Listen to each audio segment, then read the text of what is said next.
Hey everybody, Mike Doretto here to talk to you about the difference between generalities and your specific interaction, or basically making an excuse to not take action because of some general advice versus the reality of the interaction when you actually get face to face. So what am I talking about here? Most of the advice you get is general advice, even when it's coming from us. I mean, especially when it's coming from me. I make general statements all the time. Like with all this meeting and approaching people, you've got one person that's going to tell you it's 10 different steps. I'm going to tell you it's 2 steps. Your basic technique: approach, compliment, question. Approach, compliment, question. But we need to be sure to not take those general pieces of advice, sometimes stereotypical advice, and take it too seriously.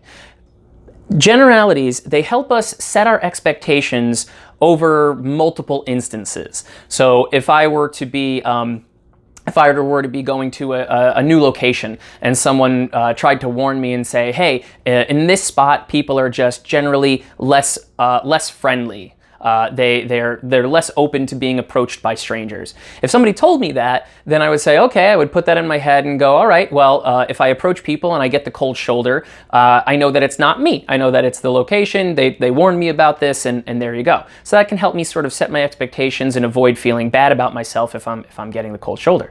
But it doesn't mean that I shouldn't make an attempt to approach. It doesn't mean that I should change my personality or change my style or try to, worry about this generality that people are talking about. I'm still going to go up and I'm still going to be curious. How is this situation going to go? Is the stereotype I heard true? Is the generality true? I'll give you one example. So in general, people say that, with age comes wisdom. The older that you are, the more experience you have, the wiser that you are. But as soon as I finish saying that sentence, I'm sure you can think of a million people for whom that does not apply. That's a generality that's also logically sensible, but you can look around and find a million examples of people that are older than you, but somehow less mature, less experienced, all kinds of stuff. Also, the context changes the generality. So somebody might say like, oh, okay, all people in this particular town are closed off and cold-shouldered. So if you approach them on the street, expect it to not go well. But then we could meet those same people in a different context, and they could be the friendliest people in the world. And it's funny because Germany is one of the countries where people really are up in their heads a lot. Like, German people need to fucking relax. You know what I'm saying? Like, you guys need to fucking loosen up. Bier mehr werden die Hormone weniger, doch wie Knutsch bereits Gas geben, Jungs. So the context changes the generality as well.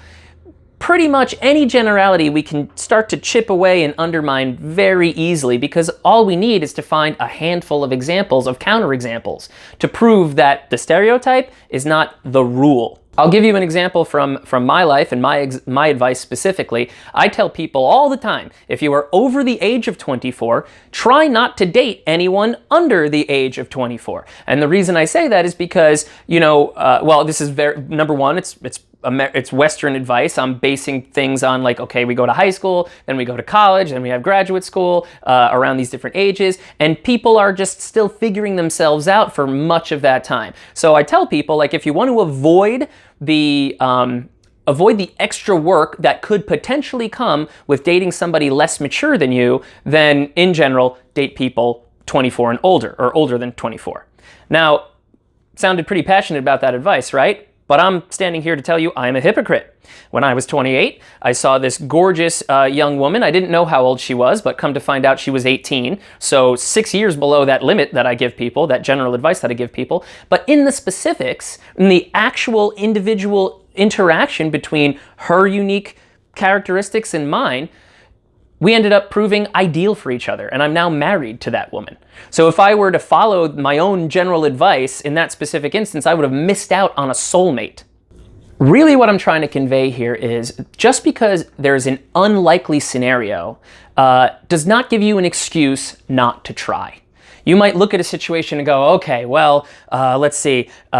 In general, women that are in the middle of working, surrounded by a bunch of people, and blah, blah, blah, blah, blah, give yourself all the excuses for why it's not going to work out well.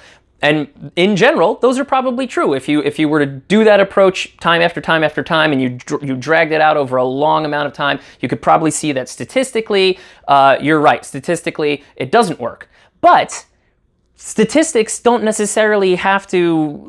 That statistic doesn't apply to your single attempt, your one individual instance. In that individual instance, you still have a chance of it going well. So you still need to try. It costs you nothing. That's the thing about this stuff. When it comes to interpersonal relationships, making friends, finding girlfriends, all that other kind of stuff, it doesn't really cost you anything to go up and talk to somebody. You don't have to pay a fee to go introduce yourself to someone.